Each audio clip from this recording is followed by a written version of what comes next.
নমস্কাৰ, মোৰ অন্য এটি ৰেচিপি ভিডিঅ'লৈ সকলোকে স্বাগতম জনাইছোঁ। এইফালে লৈছোঁ মানিমুনি, ভেদাইলতা আৰু নৰসিংহ পাত আৰু লগতে লৈছোঁ মাছ কেইপিচমান। এইফালে আদা, নহৰু, পিঁয়াজ আৰু আলু কেইটুকুৰামান বইল কৰি লৈছোঁ। এতিয়া মই মাছ কেইপিচ ফ্ৰাই কৰি ল'ম আৰু ভেদাইলতা, মানিমুনি এইখিনি মই মিক্সিত পিহি ল'ম।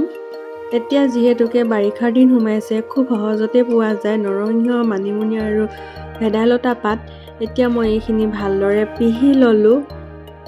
এতিয়া মই চাকনি এখনৰ সহায়েৰে এইখিনি চাকি ল'ম, যিহেতুকে মই দিম ইয়াত অকল ৰসখিনিহে, মই হিতাখিনি নিদিওঁ, মই হিতাখিনি পেলাই দিম চেপি চেপি। আপোনালোকে প্ৰয়োজন অনুসৰি আপোনালোকে পানী দিব পাৰে আৰু মই মোৰ প্ৰয়োজন অনুসৰি পানী দিছোঁ। এইখিনি মোৰ চকা হৈ গ'ল।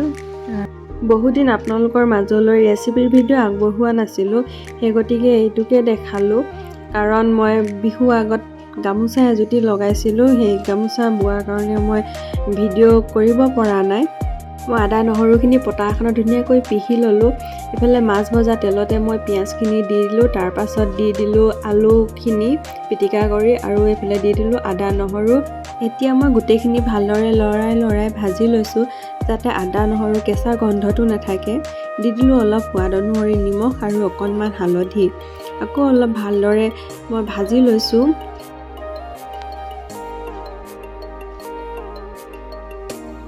আৰু এয়া মোৰ প্ৰায় ভজা হৈ গ'ল। এতিয়া মই দি দিম ভেদাইলতা, মানিমুনি আৰু নৰসিংহ পাতৰ ৰসখিনি। এতিয়া মই এইখিনি ভালদৰে উতল আহিবলৈ দিম। আৰু ইয়াত এটা বস্তু দিম, সেইটো হৈছে কণবিলাহী। কণবিলাহী দিয়াৰ কাৰণে আঞ্জাখন খাবলৈ আৰু সোৱাদ হয়। দি দিছোঁ এটা কেঁচা জলকীয়াও, আপোনালোকে যদি জ্বলা খাই দিব পাৰে, যদি নাখায় নিদিলেও হ'ব। এতিয়া উতল অহাৰ পাছতে দি দিলোঁ মাছ কেইপিচ। আচলতে এইখন আঞ্জাৰ লগত সৰু মাছ যেনে গৰৈ, শিঙি, মাগুৰ এইবিলাক মাছে খাবলৈ বেছি সোৱাদ হয়। মই যিহেতুকে সৰু মাছ নেপালোঁ, সেইকাৰণে দি দিলোঁ ডাঙৰ মাছ। আজি মাছৰ ৰেচিপিটো চাই কেনে পালে জনাবচোন। যদি ভাল পালে প্লিজ মোৰ চেনেলটো ছাবস্ক্ৰাইব কৰি থ'ব। আৰু আপোনালোকে যদি এনেকৈ ৰান্ধি খোৱা নাই, এবাৰ খাই চাবচোন। আৰু এইফালে খাবলৈ মই ভাতো বাঢ়ি ল'লোঁ, লগতে লৈছোঁ ভোট জলকীয়া অকণমান।